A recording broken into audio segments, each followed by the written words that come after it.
Is exercise important? Heart disease, cancer, diabetes.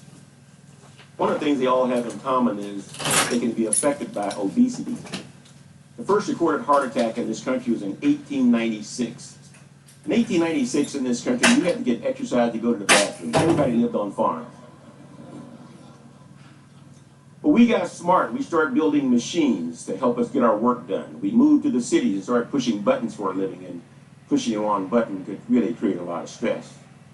And we started noticing that people were starting to die from clogging the arteries. By the Korean War, half the soldiers, averaging 19 years of age, killed during that war, showed significant blockage of coronary arteries. 1956, the Eisenhower administration had a big meeting in Washington, D.C. The military is noticing something funny starting to happen. It was becoming increasingly difficult to find young American men who could pass the induction physical for the military. They wanted to figure out who to blame. What's the problem? They looked into the public schools, and some researchers had done fitness tests involving the ability of our students at the high school and junior high school level to perform what they call functional movements, just everyday things you might have to do in your job or in your lives. Like, can you bend over and you touch your toes, At 16 years of age, you should be able to put your toes in your mouth.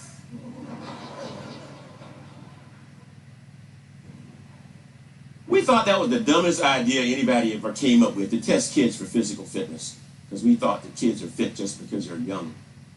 57.8% of our kids failed that test. We said that can't be right. If that's true, we have the most unfit kids in the world, and folks, that's just not possible. So they decided to take the test to kids and give it to kids in Europe. 7% failed. They shot that test all over the world, could not find another group of kids on the planet that had anywhere close to a 7% failure rate on that test, a 57% failure rate on that test. He came back and started what eventually became the President's Council on Physical Fitness and Sports. And for over 40 years now, everywhere you turn, somebody's been trying to put you and your kids on exercise programs. And then we got another bright idea. Why don't we check to see how fit we become? 40% of us are still enthusiastically avoiding exercise. 50% are exercising and still in lousy shape, about 10% are keeping fit. University of Indiana measured the fitness level of 4 million kids between 6 and 17 years of age and found in the middle of all this hoopla about exercise, 57% of our kids are still failing fitness tests, and fitness leaders say they're worse now than they were 30 years ago. We're finding 14 to 19-year-old kids with 40% blockage of the coronary arteries. What used to be called adult-onset diabetes is now showing up in kids between 4 and 10 years of age. They say we're raising the first generation that will have a shorter life expectancy than either their parents or grandparents. It has never before happened in our history. The state of Oregon has the highest rate of obesity of any state west of the Rockies. Our public schools are being gutted because of budget cuts, and the first thing we always cut is physical education. They formed an Oregon Health Policy Commission to tell us how to solve this problem. They published a 65-page report, which basically said, we don't know. But they said this: children's behaviors are substantially affected by the influential adults in their lives, parents, grandparents, and teachers. Efforts to address childhood obesity in Oregon will not be successful unless they also include interventions that influence the healthy eating and physical activity behaviors of adults as well as children. Now, they watered this message down a bit in their final draft, but the idea was out. How many of you get all the exercise you need? And if not, why not? Well, the two most common objections are, what do you think it is? Number one, I don't have time. Every time we've asked, I don't have time. Number two, and this surprised me, how often they stated and how boldly they stated was, I'm too lazy to do it even when I do have time. Or the way one guy in South Carolina said it, I swear after college I'd never sweat again. Let's just call it lack of motivation. But every time we in the medical and fitness field have been bold enough to ask, why don't you do it? You've been incredibly honest and you've been incredibly consistent. You said two things over and over and over and over again. I don't have time and I don't know how to stay motivated to exercise. And you would think all medical and fitness leaders who cared would have scheduled a national convention somewhere, got into a big room and said, let's just solve these two problems. It has never happened. As fitness leaders, we're not trained to deal with, I don't have time and I don't know how to stay motivated to exercise. I almost changed my major at the University of North Carolina when I heard some guy in California say, exercise to my wife is to take a bath, pull the plug, and fight the current.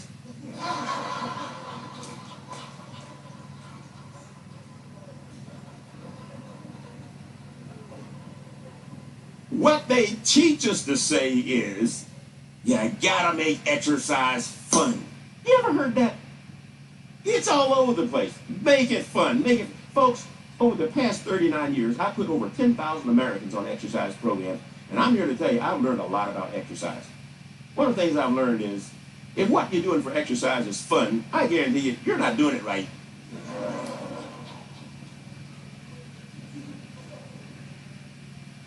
There are physiological requirements that must be met in order to benefit from your exercise program, whether you like it or not. The intensity, the duration, the frequency of your exercise are all more important than whether or not it's fun. You must work every muscle in the body, the cardiovascular system, flexibility, muscle balance, muscle strength, and there's no single activity or exercise that we know of that adequately works the total body. If you don't sit down and design a total body workout, it isn't going to happen. So how do you solve this problem? Well, I got to meet Dr. Mark Anschel. Dr. Mark Anschel has a dual professorship at Middle Tennessee State University in Murfreesboro, a dual professorship in the Department of Psychology and Health and Human Performance. He wrote an article conceptualizing a new fitness major he's going to call Applied Exercise Psychology, which would have been what I majored in had it existed when I was in school. But basically what he had done is wrote an article to the Journal of the Board of Sports Psychology explaining what he saw was justification for this new fitness major and explains the problems he saw in physical fitness. And it almost exactly mirrored what I've been speaking on for over 30 years, to the point where I wanted to meet this guy. So I flew back to Nashville, drove down to Murfreesboro, looked him up in his office, went up to him, gave him a great big bear hug, and said, "You're my hero." He called for security. And no, that didn't happen. But I explained to him what I was doing, and he was so appreciative of that, and has a new book out and promised to send me a new copy, which I haven't gotten yet. But what he basically said is this: this fitness problem is more about our mental failure than our physical failures. It's more about your head, your attitude, than it is about your body. He said, you just can't decide to exercise and have it sustain you for the rest of your life, so your brain's going to fight you. You say, I'm going to start an exercise program. Your brain says, what are you doing? Haven't we been down this road? Look at you. Look at your dog. But he says you have to win the mental battle, and it's tough. One guy said he got in his car and decided to go to a health club. He got down to the intersection. The light turned red. He said, that's a sign. Turn around and went back home. But if you can win the mental battle for 5 consecutive years, you will never go back to your previously sedentary lifestyle. But you got to keep it up. How do you win the psychological battle associated with getting ourselves to exercise? Well, make it just that, a lifestyle. It has to become a habit. Now, we know that rather than working out every day, 3 days a week, the way we've been taught, working out 7 days a week, or according to American College of Sports Medicine, work out most days or every day. I said, thank you. I've been saying that for over 30 years. See, it's easier to work out every day than it is to work out 3 days a week. 3 days a week gives you too many decisions. Monday, Wednesday, Friday, Tuesday, Thursday, Saturday. Can I skip today and double up tomorrow? Folks, if you're negotiating about whether or not to work out, it's over. Do you work out first thing in the morning? You have a 300% greater chance of getting it done than at any other time of day, because you have more control over your schedule first thing in the morning than any other time of day. Try to confine your workout time to 20 minutes or less. The more time you spend exercising, the less likely you are to do it, and the more likely you are to get injured, will keep you from doing it anyway. And then work against resistance. If you work against resistance, you get tired faster. Now, the most important rule in exercise physiology is called the overload principle. It says no benefit occurs in any exercise program until you get tired. The problem is, as you get more fit, what happens to the amount of work you have to do to get tired? It goes up.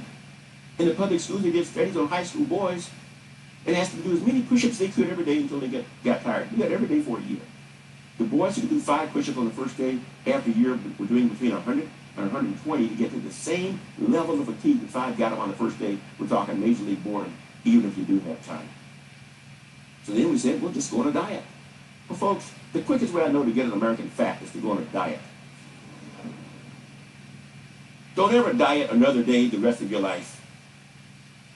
Eat for nutrition, never eat for weight loss, and never make any change in the way you eat that you're not willing to make permanent.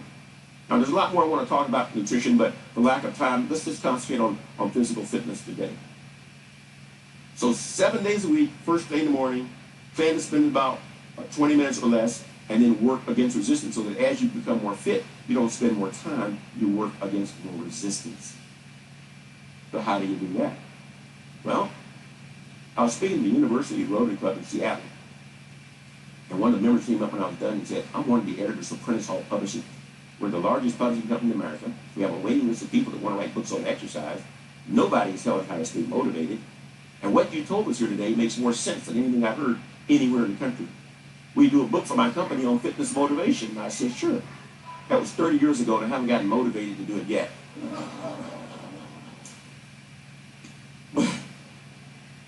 But what I said was this. The problem with fitness is we don't know what fitness is. And the reason we don't know what fitness is because there's no such thing as generic fitness. Fitness is activity specific. Until you define what you're trying to get fit for, the term has no meaning. I train Portland Trail Blazers and I train Seattle Seahawks. I train real estate agents and I train plumbers. Totally different approach to fitness depending on what I'm trying to get done in that fitness program. So what is the most universal appeal I can make for physical fitness? And I came down with this: health. Exercise is being called the best medicine in America today, outperforming almost every prescribed medication in the country in terms of its overall impact on our health. Everything from colds and through to cancer is being impacted by exercise. But you can't just pay lip service to the idea. You actually have to do it. So how much fitness do we need in order to be healthy? I said, no problem. I'll go to the experts. I went to the medical school library in Portland to look up how fit you have to be to stay healthy, and for the most part, could find virtually nothing written on the subject. Some information on aerobic exercise, but other than that, there was nothing there.